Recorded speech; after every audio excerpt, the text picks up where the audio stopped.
بسم الله الرحمن الرحيم إن الحمد لله نحمده ونستعينه ونستغفره ونعوذ بالله من شرور أنفسنا ومن سيئات أعمالنا من يهده الله فلا مضل له ومن يضلل فلا هادي له وأشهد أن لا إله إلا الله وحده لا شريك له وأشهد أن محمدا عبده ورسوله صلى الله عليه وسلم وعلى آله وصحبه أجمعين.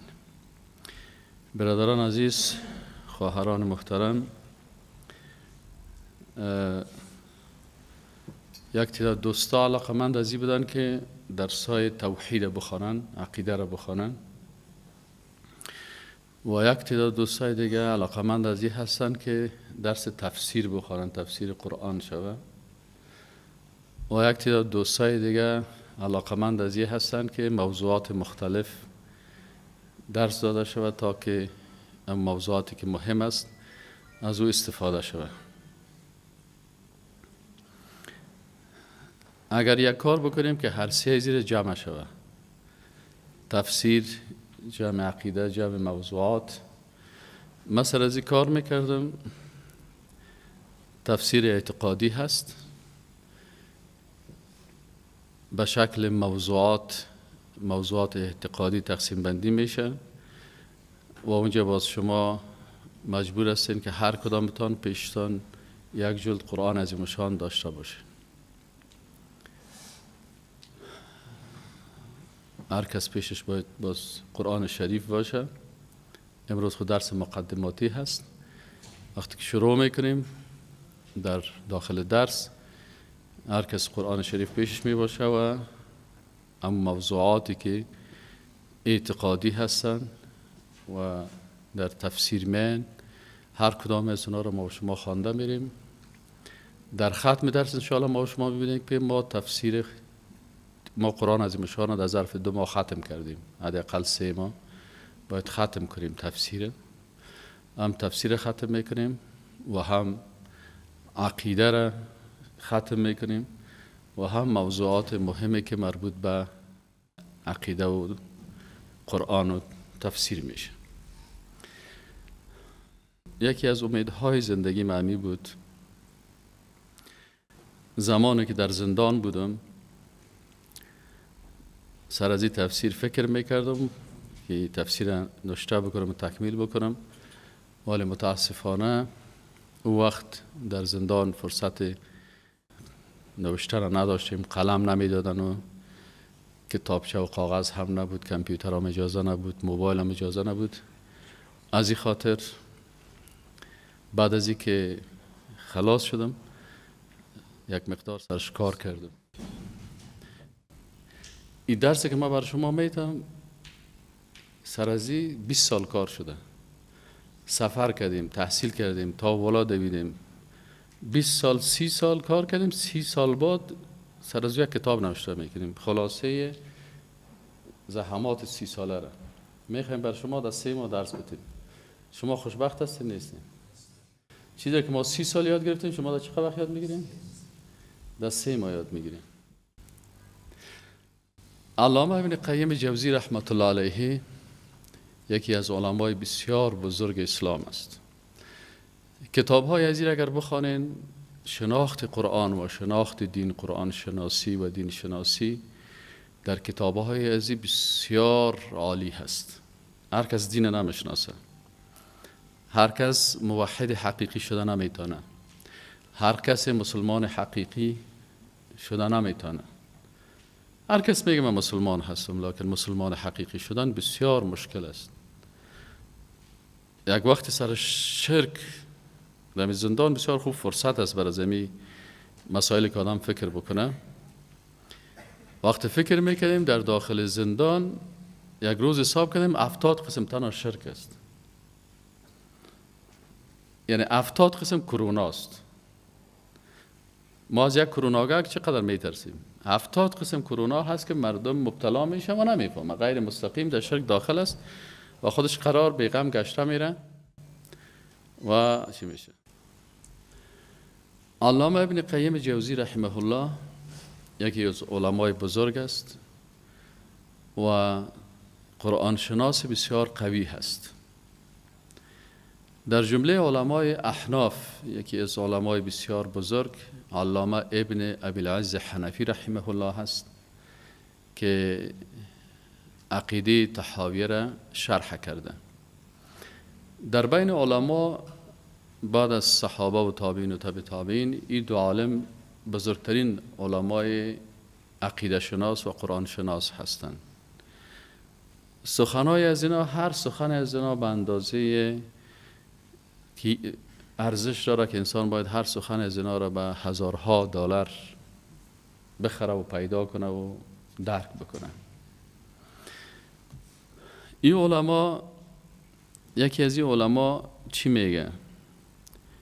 بسیار جالب اینا درباره قرآن بحث میکنن. اینا میگن که القرآن الکریم كله فی التوحید. میگه این قرآن عظیم شان که نازل شده بالای رسول الله صلی الله علیه و سلم، تمام از این قرآن درباره توحید است، از اول تا به آخر. اینالی قرآن که درباره توحید است، اول باید کل ما شما رو یاد بگیریم اگر میخوایم درس بخونیم. از این میجا درس ما شروع میشه و در درس خواهش می است که هر کس باید دست خدا بالا کنه و اینجا بیاید در جای ما بشینه و درس بگویه. من درس هم سخت نمیگم که شما یاد نگیرید. درس به سویه صنف 4 و 5 مکتب میگم. ولی امیدوار هستم این کسایی که از صنف 4 و 5 بالاتر هستن و دیگه باید همه تو عاجل یاد بگیرن. القرآن كله فی التوحید.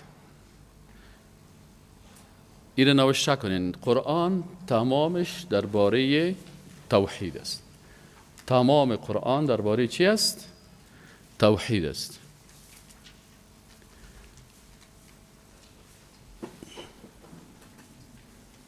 ونمود تختر اگر همینجا نزدیک بکنین بهش، همه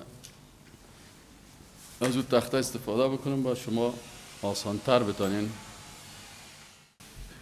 بسم الله الرحمن الرحیم.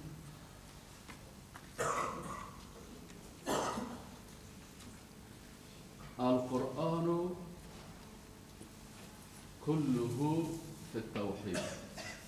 چی مانا؟ تمام قرآن درباره چی است؟ درباره توحید است. اینال اینجا چرا کل قرآن درباره توحید است؟ اولش به خاطر ازی درباره توحید است که بسیاری از آیات قرآن اقسام توحید بیان میکنه. اقسام توحید. كثير من الآيات القرآنية تشرح اقسام التوحید. بسیاری از آیات قرآن چی را تشریح میکنه؟ اقسام توحید. و اقسام توحید ما شما میفهمیم که توحید الربوبیه، توحید الربوبیت والالوهیت والاسماء والصفات. توحید الربوبیت و توحید الالوهیت و توحید الاسماء والصفات. یعنی قرآن کلش درباره توحید است. چرا درباره توحید است؟ به خاطر که بسیاری از آیات قرآن اقسام توحید بیان میکنند و اقسام توحید عبارت از توحید ربوبیت، الوهیت و اسماء و صفات است. دو، بسیاری از آیات قرآن عظیمشان، بسیاری از آیات قرآن عظیمشان چی را بر ما تشریح میکنند؟ بسیاری از آیات قرآن بر ما حقوق توحید بیان میکنند. حقوق توحید بیان میکنند. حقوق توحید چی هست؟ حق توحید چی هست؟ اطاعت اوامر الله والاجتناب عن النواهی. فارسی هم براتون میگم، پشتو هم براتون میگم، عربی هم براتون میگم تا کلگی استفاده کرده بتونه. اگر کس اردو میخواست اردو هم برشان میگم. القرآن كله فی التوحید. تمامی قرآن درباره چی هست؟ توحید است. در قرآن طول آیاتونه در توحید مبارکه ده. قرآن کی سب آیاته توحید کے بارے میں ہیں. All verses of Quran in توحید. چرا؟ بخاطر ازی که میگه لماذا كل القرآن في التوحید؟ لأن الآيات القرآنية تبين أقسام التوحيد أي توحيد الربوبية وتوحيد الألوهية وتوحيد الأسماء والصفات. چرا کل قرآن درباره توحید است؟ به خاطر از اینکه بسیاری آیات قرآن اقسام توحید بیان میکنه و اقسام توحید سه قسم است که توحید ربوبیت است، الوهیت است و اسماء و صفات است. ولی طول قرآن په توحید کې ده د دې لپاره چې ډیر آیاتونه د قرآن د توحید اقسام بیانوي. د توحید اقسام څه دي؟ توحید ربوبیت، الوهیت او د اسماء و صفات و توحید دا د توحید اقسام دی. دو، بسیاری از آیات قرآن چی را بیان میکنه؟ حقوق توحید را بیان میکنه. کثیر من الآیات القرآنیه تبین او تشرح حقوق التوحید. و ما هي حقوق التوحید؟ حقوق التوحید اطاعت اوامر الله سبحانه و تعالی والاجتناب عن النواهی. بسیاری از آیات قرآن حقوق توحید بیان میکنه. این حقوق توحید چی است؟ عبارت از آیات قرآن است که اوامر الله را بیان میکنه که از این اوامر باید اطاعت شود. اقیموا الصلاة و آتوا الزکاة کتب علیکم الصیام کما کتب علی الذین من قبلکم. این کل آیات قرآن که است اوامر الله را بیان میکنه. و باقی مانده آیات قرآن چی هست؟ اجتناب از نواهی هست. نواهی چی هست؟ چیزایی که منع هست. کدام چیزا منع هست؟ منع هست الله متعال میگه که یا ایها الذین آمنوا ای مؤمنان انما الخمر والمیسر والانصاب والازلام رجس من عمل الشیطان فاجتنبوه. انما الخمر شراب، با تمام اقسامش حال فعلا 70 قسم شراب است. ویسکی هست و براندی هست و 96 هست و مثلا بنگ چطورکایی هست و مثلا 2% است و اینی آب چطورکایی است. اینیا کلش همین نیم فیصد هم که شراب داشت نشاور بود این شراب است. الله میگه این رجس است، از عمل شیطان است.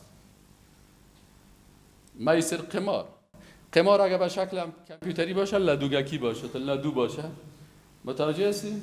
به شکل لدو باشه یا به شکل قطعه ها باشه یا به شکل 4-6 نازنین باشه که قسمی اندازه 2-6 نازنین میگن چی میگن از این باشه. این کل انواع قمار که هست میسر این حرام است. اگر در کامپیوتر هم قمار بزنی الله گفته که از عمل شیطان است. من عمل شیطان فاجتنبوه. آیات قرآنی را تشریح میکنه. حرم علیکم المیتة و لحم الخنزیر. اینا کل چی هستن؟ نواهی الله است. این چی است؟ حقوق توحید است. تو وقتی که میگی من موحد هستم، حق توحید است که زنا را ترک کنی، حق توحید است که شراب را ترک کنی، حق توحید است که تو باید قمار بازی نکنی ولا دو بازی نکنی. متوجه هستی؟ سومی از موضوعاتی که قرآن عظیم شان بیان. دوم موضوع عظیم شان قرآن د توحید حقوق بیانه. د توحید حقونه څه دي؟ اطاعت و اوامر الله ده. د الله د اوامرونه اطاعت کول ده د توحید حق ده. د توحید حق څه ده؟ چې د الله د اوامرونه اطاعت وکړي. اقیموا الصلاة، مونځ وکړئ. و آتوا الزکاة، زکات ورکړئ. ورکعوا مع الراکعین، جماعت الله سره جماعت کوونکو سره مونځ وکړئ. په کور کې یوازې مونځ مه کوئ. پوه شوئ که نه؟ او والاجتناب عن النواهی، د نواهی نه هغه شیانو چې الله سبحانه و تعالی درته نهی کړی چې دا کار نه مه کوه، له دې نه باید ته ځان وساتي. دا د توحید څه شی ده؟ حق ده. ته چې وایې زه موحد یم، نو موحد انسان باید د توحید حقوق ادا کړي. هغه شی چې الله ورته امر کوي هغه به کوي، او هغه شی چې الله نهی کوي له دې نه به ځان ساتي. دریم، دير آياتنا دي قرآن بسياري آيات كثير من الآيات القرآنية تشرح أو تبين لوازم التوحيد. لوازم التوحيد. ما هي لوازم التوحيد يا جماعة الخير؟ لوازم التوحيد ما هي؟ لوازم التوحيد هي الولاء والبراء. الولاء والبراء. ما دمت أنت مؤمن يجب عليك أن تتولى أحباء الله من النبيين والصديقين والشهداء والصالحين، وأن تكره أعداء الله من اليهود والنصارى والشيوعيين وغيرهم. سومی آیات قرآنی که کلش در توحید است لوازم توحید تشریح میکنن. یا آیات قرآنی لوازم توحید تشریح میکنن. لوازم توحید چی است؟ دوستی با دوستای الله هست و دشمنی با دشمنای الله هست. لوازم توحید چی هست؟ دوستی، یعنی وقتی که تو موحد هستی بالای تو لازم است، واجب است، فرض است که با کی دوستی داشته باشی؟ با دوستای الله دوستی داشته باشی و با دشمنای الله دشمنی داشته باشی. اینا در عقیده الولاء و البراء میگه. این از لوازم توحید است. یک نفر میگه من موحد هستم لکن این وجودش نباشه، این موحد حقیقی نیست. پس قرآن عظیم الشان کله فی التوحید اقسام توحید بیان میکنه. ایناله هر کدام شما را که پرسان کردم، مثلا من شاگرد هستم، برش میگم شما بین اینجا تشریح کنین، شما میگین که علمای اسلام مثل علامه ابن قیم جوزی رحمت الله علیه، مثل علامه ابن ابی العز حنفی رحمت الله علیه، این بزرگوارای اسلام که بزرگای ما هستن بر کلشان احترام داریم و از ما که اونا قرآن خوبتر میفهمید، فهمشان مثل فهم رسول الله صلی الله علیه و سلم، فهم صحابه و تابعین و تبع تابعین است. ما از اینا درس میگیریم. اونا چی میگن؟ اونا بر ما میگن که قرآن عظیمشان کلش درباره توحید است. کل قرآن درباره توحید است. قرآن از کدام موضوعات بحث میکنن؟ میگه اول از اقسام توحید بحث میکنن که توحید ربوبیت و الوهیت اسماء و صفات است، و بعض از حقوق توحید بحث میکنن که حقوق توحید چیست؟ اطاعت از اوامر الله هست و اجتناب نواهی الله هست. و از لوازم توحید بحث میکنه که ولا و برا هست که دوستی با دوستای الله و دشمنی با دشمنای الله هست. سخت است؟ کی میتونه برای ما به اینجا بگه؟ یه قسمی یکن دستکتانه یا مرد و رسای میتونه بالا کنه یا بخیه هم تو خواه کنین بکلیتان. بین شیخ. بسم الله الرحمن الرحیم. صداش می؟ در مورد قرآن عظیمشان علمای بزرگ صدر اسلام مثل علامه ابن قیم رحمه الله برای ما بیان میکنه که قرآن عظیمشان تمامش در مورد توحید الله سبحانه و تعالی بحث میکنه که بعض آیات ها و اکثریت آیات های قرآن عظیمشان که از در مورد اقسام توحید صحبت میکنه. اقسام توحید بیان میکنه که اقسام توحید: توحید ربوبیت، توحید الوهیت، توحید اسماء و صفات است.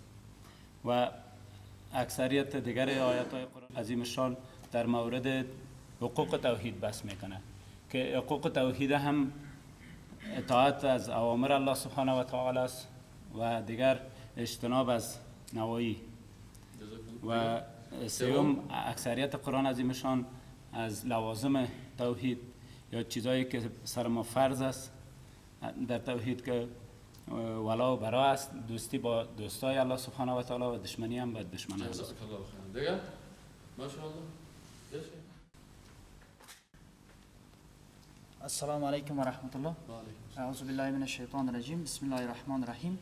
در درس امروز ما مقدمتا ما در رابطه با اهمیت علم توحید جناب استاد بعضی موضوعات تشریح کردن و اشاره به این بود که نظر دو دانشمند مطرح جهان اسلام که بعد از صحابه کرام گفتیم دومین شخصیتایی هستند که راجع به علم عقیده بحث‌های بسیار کلیدی را دارند که از جمله امام ابن القیم جوزی رحمت الله علیه است که بزرگوار بیان میکنه القرآن کله فی التوحید، یعنی قرآن کریم تمام موارد و موضوعاتی را که بحث میکنه راجع به توحید الله سبحانه و تعالی است.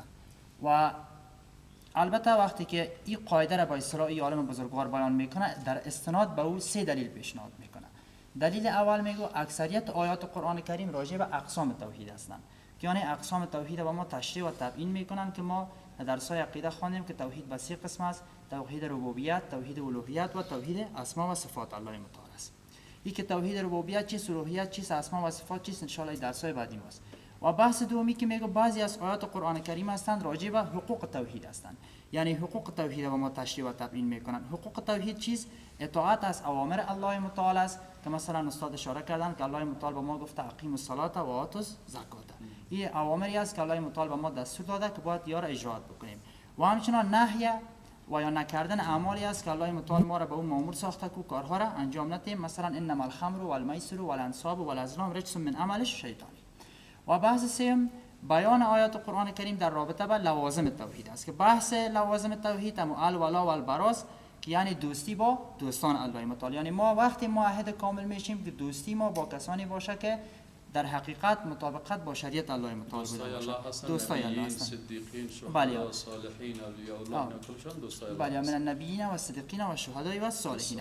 و دشمنی با دشمنای الله متعال هستند که غیر المغضوب علیهم ولا الضالین، یهود و نصارا و جزاک الله خیر. ما در آخر یه چیز امتحان میگیریم و در امتحان شاید نامه هم توضیح بکنیم. اول نمره و دوم نمره و سوم نمره هم داریم در درس‌های خود. دوستان ما در درس‌های خود دار میگردن.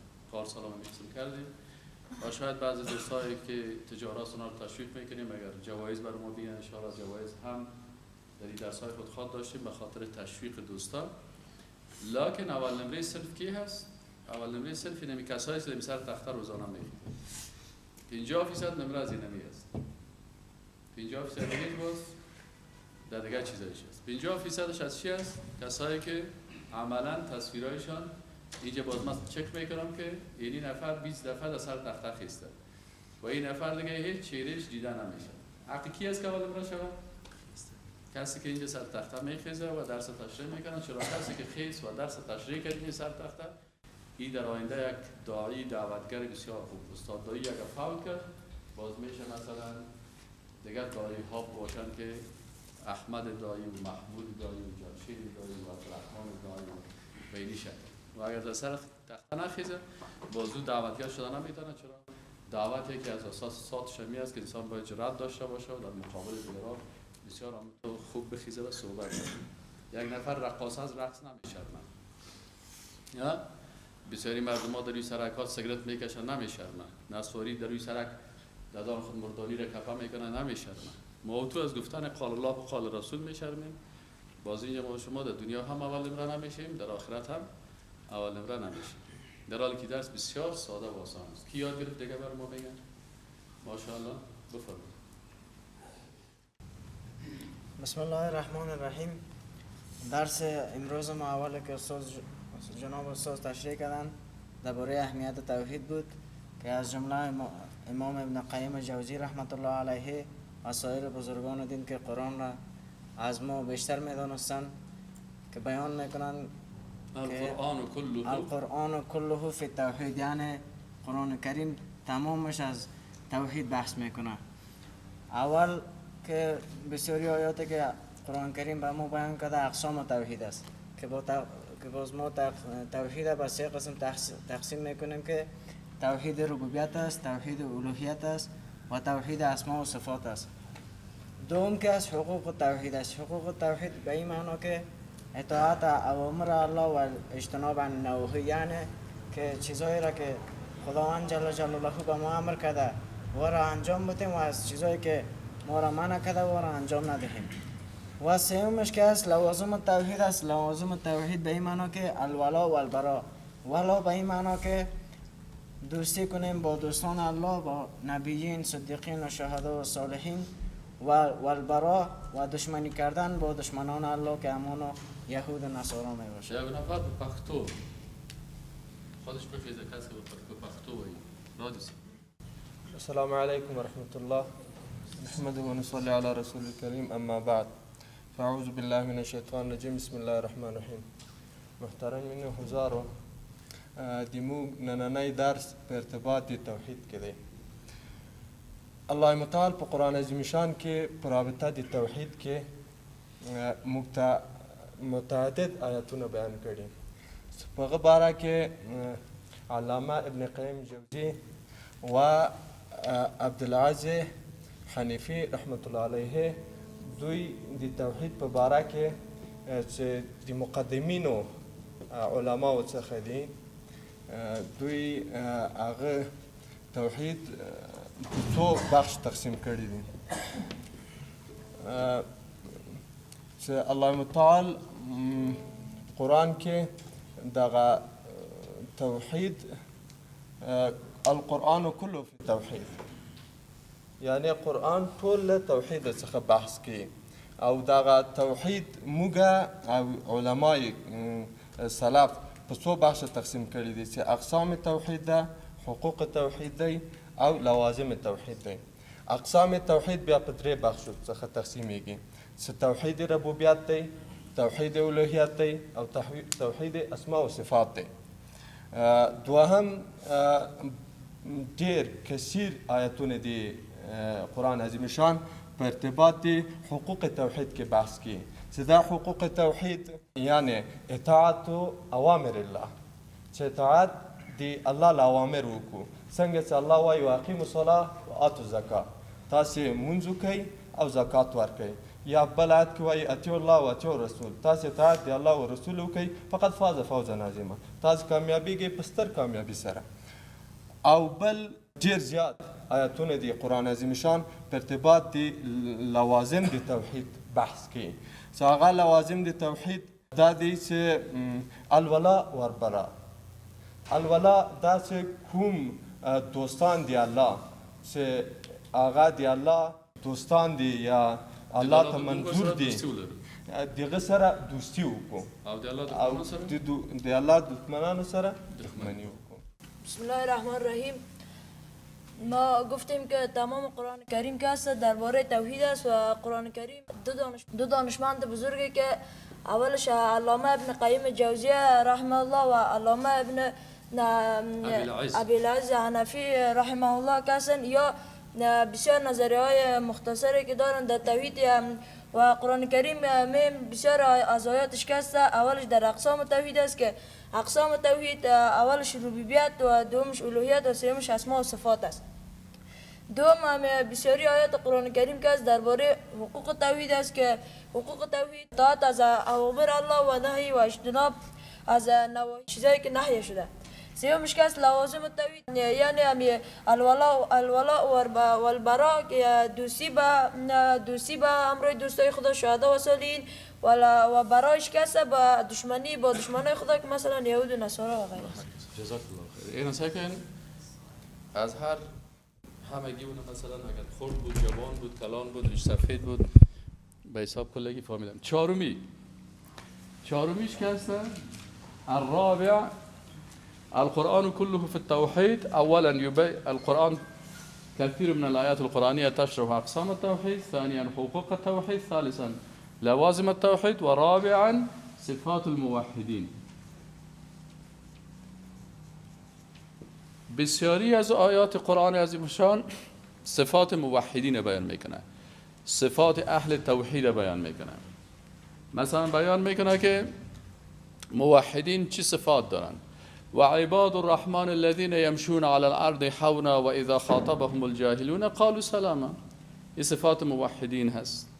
الذين يؤمنون بالغيب و يقيمون الصلاة و مما رزقناهم ينفقون. این صفات کی هست؟ از موحدین است. بسیار آیات قرآن صفات موحدین بیان میکنن. پنجمی قسمش بسیاری از آیات قرآن است که قصص الموحدین تشرح قصص الموحدین.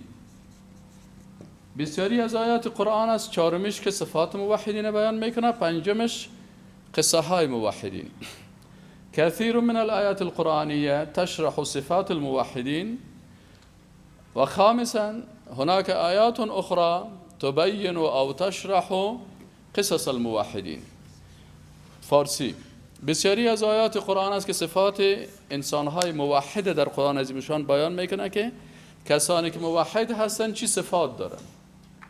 الذين يقيمون الصلاة ومما رزقناهم ينفقون والذين يؤمنون بما أنزل إليك وما أنزل من قبلك وبالآخرة هم يوقنون. دیر آیتونه دی قرآن دی چه د موحدین و صفات بیانه. ده موحدين و صفات سنگه و عباد الرحمن الذين يمشون على الارض حونا و اذا خاطبهم الجاهلون قالوا سلاما. در سپاره 18 قد افلح المؤمنون الذين هم في صلاتهم خاشعون. در سپاره اول الذين يؤمنون بالغيب، اول سپاره کی الذين يؤمنون بالغيب ويقيمون الصلاة ومما رزقناهم ينفقون. خامسا پنجم كثير من الآيات القرآنية تشرح أو تبين قصص الموحدين، قصص الموحدين مثل قصة آدم عليه السلام، قصص النبيين وقصص الصديقين وقصص الشهداء وقصص الصالحين. بسیاری از آیات قرآن هستند که قصه های موحدین بیان میکنه. انسان های موحد بر ما زندگیشان از زندگی نامشان تشریح میکنن که اگر تو موحد حقیقی هستی باید این تو زندگی داشته باشی. متوجه هستین چی سختی ها سرشان آمد، چی خوبی ها سرشان آمد، اینیا کلش در قرآن عظیمشان بیان میشه. پنځمه په قرآن عظیمشان کې ډیر آیاتونه دي چې د موحدینو قصې بیانوي. موحدین څه رقم خلکو لکه نبیین، صدیقین، شهدا و صالحین، د آدم علیه السلام، د نوح علیه السلام، د ابراهیم علیه السلام، د محمد رسول الله صلی الله علیه و سلم، همدارنګه د اصحابو د بعضو نور مسلمانانو د دې قصې په قرآن کې بیانوي چې دا د موحدین قصې دي. یعنی ډیر آیاتونه د قرآن په چی شي کې دي؟ د موحدینو په قصو دا موږ ته تشریح کوي او بیانوي. ششم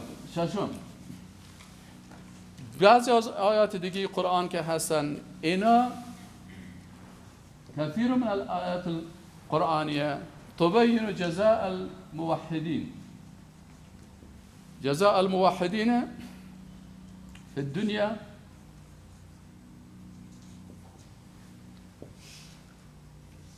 بسیاری از آیات قرآن است که جزا و پاداش موحدین در دنیا بیان میکنه. فلانی موحد در دنیا چی پاداش گرفت. ایره بسیاری از آیات قرآن جزا و پاداش موحدین بیان میکنه. جزای موحدین یا پاداش موحدین بیان میکنه. مثل چی بیان میکنه جزای موحدین در دنیا؟ مثلا بر ما آیات قرآن است که بیان میکنه مثلا اصحاب بدر، در بدر چه قسم چند هزار ملائکه آمدن امرای از اینا کمک کردن. در دنیا نصرت برشان موسی علیه السلام چه قسم الله از فرعون نجات داد. نوح علیه السلام چه قسم الله در کشتی از شر این ظالمان نجات داد. جزای موحدین و پاداش موحدین در دنیا. دیر دو قرآن آیاتونه دی شپږم چې د موحدینو پاداش او یاد دوی جزا یاد دوی ښه نتایج په دنیا کې بیانوي. لکه مثلا رسول الله صلی الله علیه وسلم ته څرنګه مثلا 15000 ملائکه له اسمان نه راغلل په بدر کې او د مسلمانانو دفاع وکړ. نوح علیه السلام څرنګه د دې نتیجه څه سو؟ يعني جزاء الموحدين في الدنيا أو نتائج التوحيد في الدنيا. جزاء الموحدين يا نتائج التوحيد في الدنيا. أفتم قسم آيات القرآن وهم قسم آيات القرآن القسم السابع نتائج التوحيد في الآخرة. نتائج التوحيد في الآخرة. بسیاری از آیات قرآن است که نتایج توحید در آخرت بیان میکنه. كثير من الآيات القرآنية تشرح نتائج التوحيد في الآخرة. لهم جنات تجري من تحت الأنهار خالدين فيها. مثل الجنة التي وعد المتقون فيها أنهار من ماء غير آسن وأنهار من لبن لم يتغير طعمه. کدام جوی ها هست در آخرت؟ یعنی پاداش و نتایج توحید در آخرت چی هست؟ پاداش موحدین در چی هست؟ بسیاری آیات قرآن ایره بیان میکنه. پس اینی 7 قسم این علما وقتی که گفتن ما شما که سر تخت آمدین برشان میگن که بسیاری از علما میگن که القرآن کله فی التوحید. قرآن کلش درباره توحید است. چی دلیل داری که کل قرآن در توحید است؟ میگه بسیاری از آیات قرآن اقسام توحید بیان میکنه. بسیاری از آیات قرآن حقوق توحید بیان میکنه، دیگه آیات قرآن لوازم توحید بیان میکنه، دیگه آیات قرآن صفات موحدین بیان میکنه، دیگر آیات هستند که قصص موحدین بیان میکنه. بعضی آیات قرآنی است که نتایج توحید در دنیا بیان میکنه و بعضی هم نتایج توحید در آخرت بیان میکنه. این کل قرآن درباره چی میشه؟ درباره توحید میشه. کی میتونه حالا بر ما بگه؟ بفرمایید. خب بفرمایید. بسم الله الرحمن الرحیم. اولتر از همه السلام علیکم و رحمت الله و برکاته. درس امروز ما درباره قرآن شناسی بود و نظریات بزرگ علمای اسلام که از جمله علامه ابن قیم جوزی رحمه الله و همچنان علامه ابن ابی حنفی رحمه الله که درباره قرآن شناسی نظریه دادن، نظر دادن و نظرات بسیار مفید و ارزشمنده. علامه ابن قیم جوزی رحمه الله میگه که قرآن کلش درباره توحید است.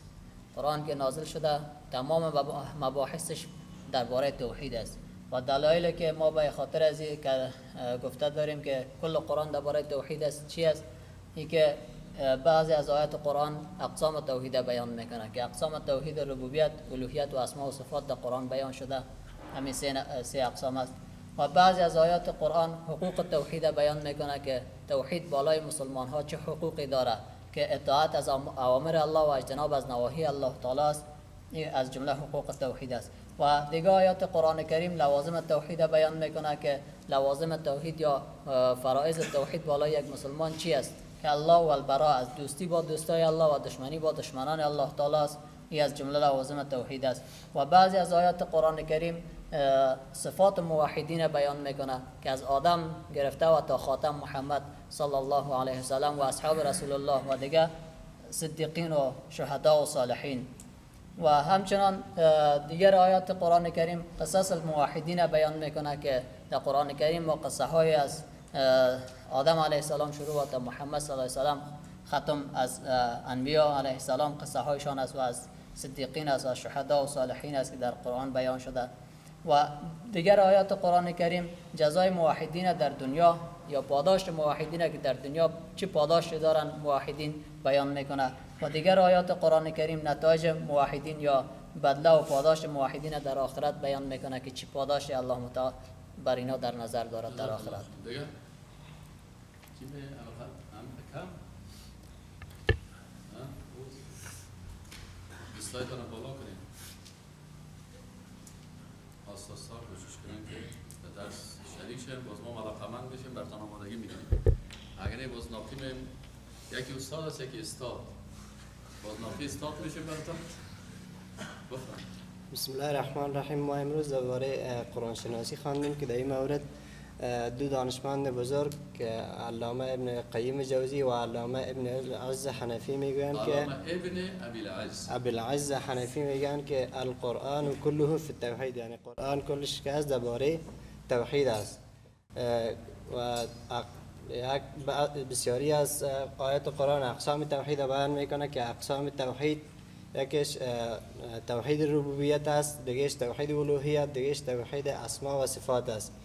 و دومش بسیاری از آیات قرآن کریم حقوق توحید بیان میکنند که حقوق توحید اطاعت اوامر الله و اجتناب نواهی، اطاعت کردن از امر الهی و اجتناب کردن از نواهی، مثل اطاعت کردن از امر الله اقیم الصلاة و آت الزکات، و اجتناب نواهی مثل اجتناب کردن از نوشیدن شراب. و سومش لوازم توحید است که لوازم توحید الولا و البرا است. الولا دوستی کردن با دوستای الله و البرا و دشمنی کردن با دشمنای الله. و چهارمش صفات موحدین است که الله صفات موحدین در قرآن بیان میکنه. و دیگه قصص الموحدین است که قصه های موحدین بیان میکنه مثل انبیاء علیهم السلام. دیگه جزای موحدین در دنیا، پاداش موحدین در دنیا چی است؟ دیگه نتایج توحید در دنیا. دیگهش نتایج توحید فی الاخره، نتایج توحید در آخرت یعنی چی پاداش داره. خب چی است که برای ما اینمی کلش این قسمی بیای بگویم و طریق هر کس گفته میتونه. اینا اول نفر معلوم میشن.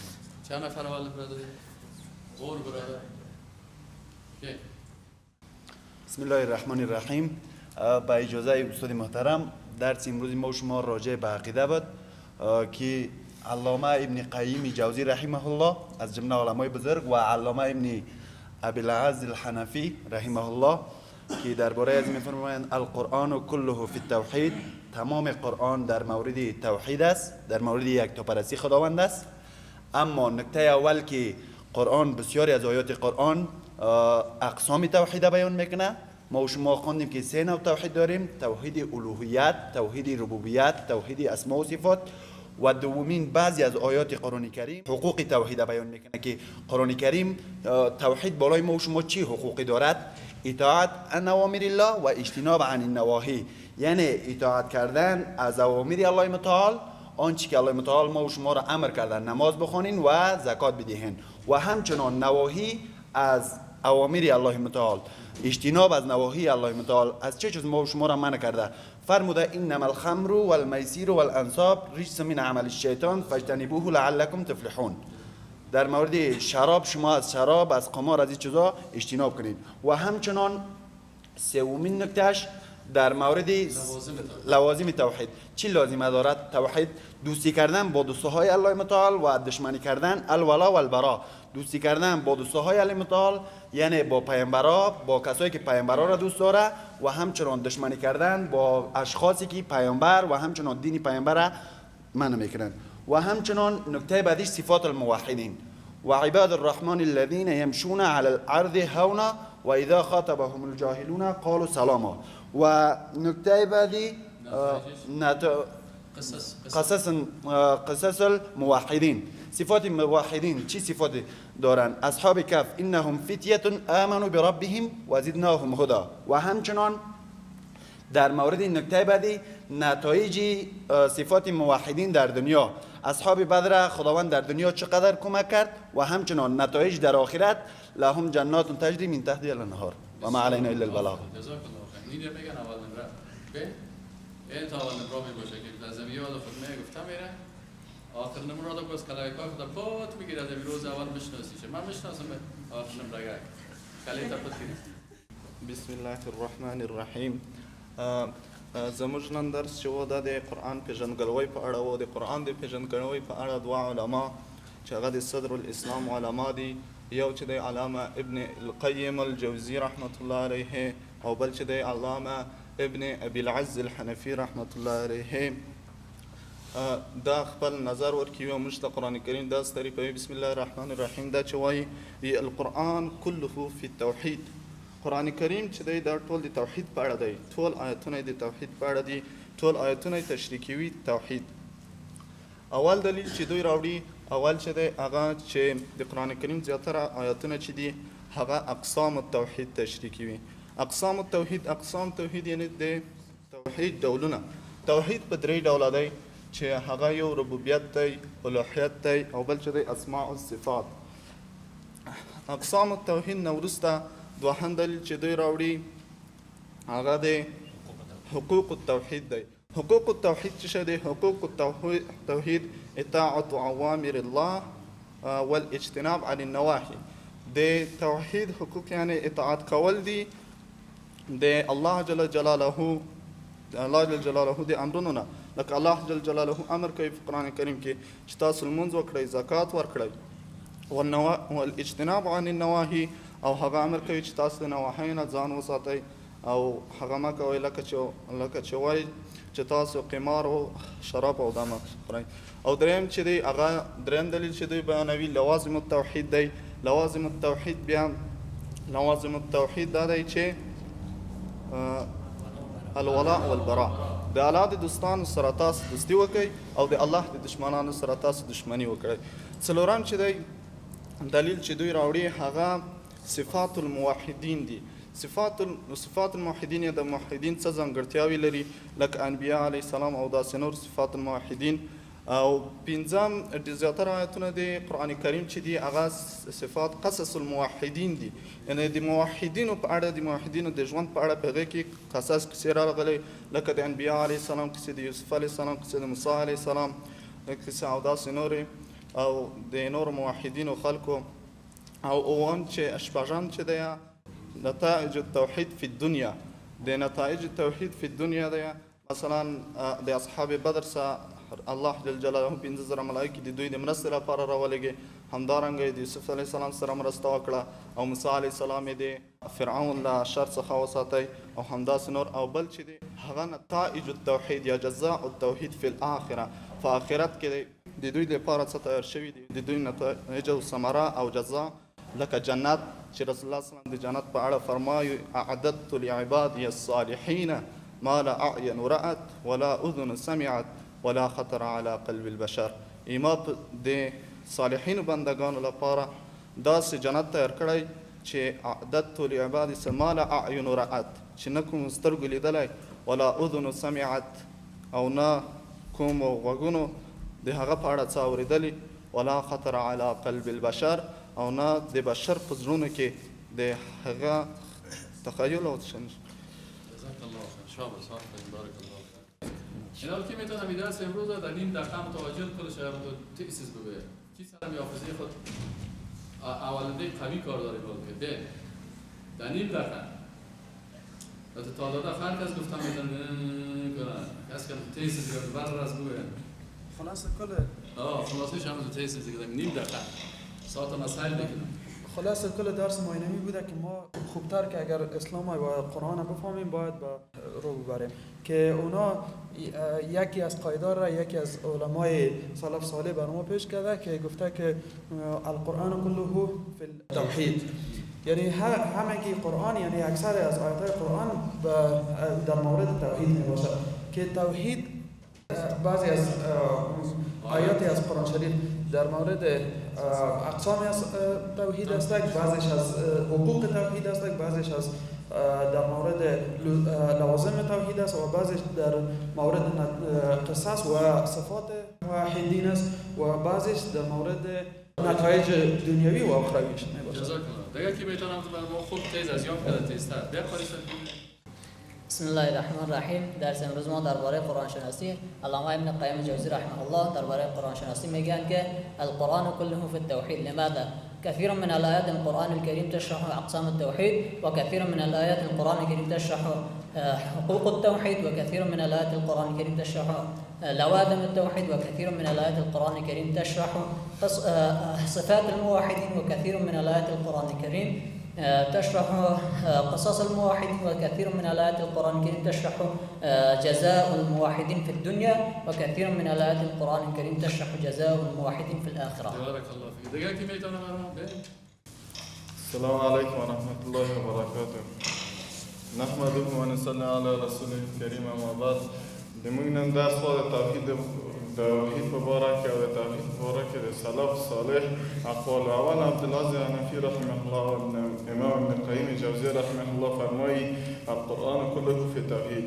به نظر دو قول نقطه توحید تشکیل توحید اول اقسام توحید توحید ربوبیت و الوهیت و اسماء و صفات دی او بیا لوازم توحیدش په لوازم توحید کې صفات هغه دي یعنی نواهی او اوامر اطاعت الله دي او نواهی دي او بیا په لوازم توحید چې ولا براد دوستی او دښمنی یا المعادات یا الموالات فی الله او بیا په راځو په څلورم بخش کې فرمایي دي چې یعنی صفات الموحدین چې هغه انبیا دي صدیقین دي شهدا دي قرآن کې صراحتا واضح شوی دی او پنځم بیا په قصص الموحدین د چې قصې د انبیاء دي مثلا د احد د غزوې او د احادیث په قرآن کې دواړه شوي دي تشریح شوي دي. شپږم چې دي جزا د موحدینو په دنیا کې ده چې په دنیا کې څه جزا ده یعنی کومه ثمره ده ورته او اووم په دنیا په آخرت کې څه جزا یعنی څه پاداش ده. السلام علیکم. خب درس ما شما و ختم میرسد آخرین قسمتش به خاطر بعضی مستقل با وقت آمده باشن و بعضی ها نوشته نکرده باشن. من خلاصه درس براتون بگم کس نوشته نکرده یا نفهمیده پیشش کدام مشکل باشه آخری خلاصه درس است و درس آخر. بسم الله الرحمن الرحیم. موضوع درس امروزی ما قرآن شناسی علمای اسلام است. دو تن از علمای بزرگوار اسلام یکیش علامه ابن قیم جوزی رحمه الله است و دیگهش علامه ابن ابی العز حنفی رحمت الله علیه است که شارح کتاب عقیده طحاویه است. بسیار کتاب خوب داره، اینو باید بخونیم. شرح عقیده طحاویه از علامه ابن ابی العز حنفی رحمت الله علیه است. این دو عالم بزرگوار در مورد قرآن مشان در شما یک قسم فهم رو بیان کردن، قرآن شناسی رو بیان کردن که القرآن کله بالتوحید، تمام قرآن از مشان درباره توحید است. خب حالا از اینا سوال میشه که چی دلیل داره که کل قرآن درباره توحید است؟ شما بیان کنید. اونا گفتن این دلیل ما به خاطر از اینه که کل قرآن در توحید است که اول بسیاری از آیات قرآن است که اقسام توحید را بیان میکنه. ما بسیار آیات داریم که توحید ربوبیت را بیان میکنن. الحمدلله رب العالمین، الله رب العالمین است، ربوبیت است. بسیاری آیات قرآن است که الوهیت الله را بیان میکنه. و فعلم انه لا اله الا الله، الوهیت است. بسیاری از آیات قرآن است که اسماء و صفات الله را بیان میکنه. آیت کرسی 12 صفات الله را بیان میکنه. الله لا اله الا هو الحی القیوم لا تأخذه سنة ولا نوم له ما في السماوات وما في الأرض من ذا الذي يشفع عنده إلا بإذنه إلى آخره. دوم، بسیاری از آیات قرآن درباره حقوق توحید است. حق توحید چی است؟ اوامر الله اطاعت شود و نواهی الله اجتناب شود. اوامر الله بسیار زیاد است. الایمان بدع و سبعون شعبه. رسول الله صلی الله علیه و آله که در آخر در یک شعبه ایمان مصروف نسازید. شیطان براتون وسوسه میکنه، یک بخش که گرفتی باز میگه که تو بسیار خوب آدم شدی. نه، ایمان 70 چند شعبه داره. فأفضلها قول لا إله إلا الله وأدناها إماطة الأذى عن الطريق والحياء شعبة من الإيمان. پس اوامر الله چی است؟ اوامر الله است که اقیموا الصلاة و آتوا الزکات. کتب علیکم الصیام کما کتب علی الذین من قبلکم. کتب علیکم القتال و هو کره لکم. این میگه. و نواهی الله چی است؟ انما الخمر والمیسر والازلام والانصاب والازلام لا رجس من عمل الشیطان فاجتنبوه لعلكم تفلحون. نواهی الله چی است؟ حرمت علیکم امهاتکم. نواهی الله چی است؟ ولا تقربوا الزنا انه كان فاحشة وساء سبیلا. این حقوق توحید است. سومش لوازم توحید است. لوازم توحید چی است؟ دوستی با دوستای الله است. دوستای الله نبیین، صدیقین، شهدا، صالحین، اولیاء الله، این تمام از اینا دوستای الله هست. ما دوستای الله را دوست داریم و باید دوست داشته باشیم. و دشمنی با دشمنای الله هست. یا ایها الذین آمنوا لا تتخذوا اليهود والنصارى اولیاء. مؤمنا یهود و نصارا را دوستایتان نگیرین. پس لوازم توحید چی است؟ دوستی با دوستای الله و دشمنی با دشمنای الله.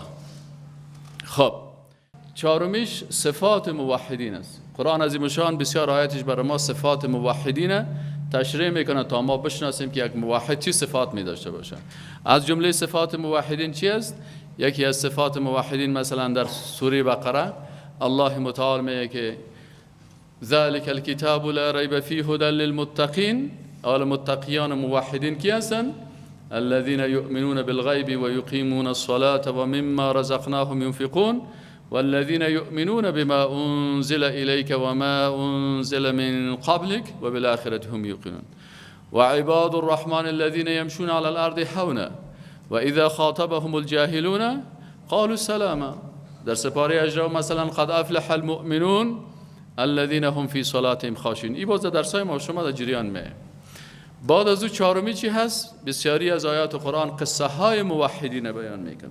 صفات شک شناختن باز میگن ببینن که چند موحده. تو میخوای موحد باشی یا ولا مثل کی واره باش؟ مثل ابراهیم علیه السلام واره باش. ها؟ لقد كان لكم اسوة حسنة في ابراهیم والذین معه اذ قالوا لقومهم انا براء منكم ومما تعبدون من دون الله. مثل نوح علیه السلام واره باش. قال رب إني دعوت قومي ليلا ونهارا فلم يزدهم دعائي إلا فرارا وإني كلما دعوتهم لتغفر لهم جعلوا أصابعهم في آذانهم واستغشوا ثيابهم وأصروا واستكبروا استكبارا.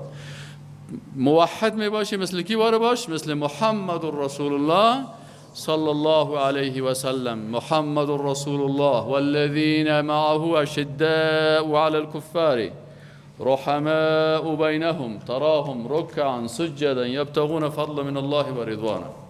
این قصص موحدین است. بعد از این نتایج توحید در قرآن بیان میکنه که اگر تو موحد باشی در دنیا نصرت الله امرای تو می باشه. همین قسم که موسی علیه السلام از فرعون نجات داد، هر عصر یک فرعون خدا داره، تو هم از فرعونش نجات میده. همین قسم که رسول الله صلی الله علیه و سلم از ابو جهل نجات داد. ابو جهل در زیر قدم های عبدالله ابن مسعود رضی الله تعالی عنه اما تو جغلک شد. عبدالله ابن مسعود رضی الله عنه بسیار لاغر بود، پایای بسیار نازک داشت. یک وقت سر درخت بالا شده بود، مردم خنده کردن، گفتن سکوی او پای ازی چقدر خورترک است. رسول الله هم گفت پای ازی در ترازوی میزان گرنگ است. متوجه هستین که بسیار ارزش داره. باز عبدالله ابن مسعود که می ابو جهل مردار کرد، می سر سینه‌اش چوکی وارد 6 تا متر قرار یک قسمی خود انداخت. ابو جهل میشه خوب چوکی برات پیدا کردی.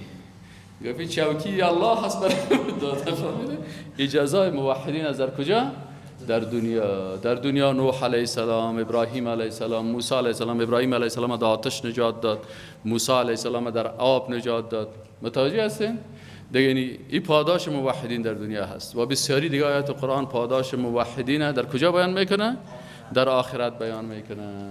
جنات تجری من تحت الانهار خالدین فیها ابدا. همیشه در جنت میباشه. الله متعال ما و شما را در جمله موحدین در دنیا ما را موحد حقیقی بسازه و در آخرت هم در جمله نبیین و صدیقین و شهدا و صالحین با سایر موحدین حشر بکنه. و السلام علیکم و رحمت الله و برکاته.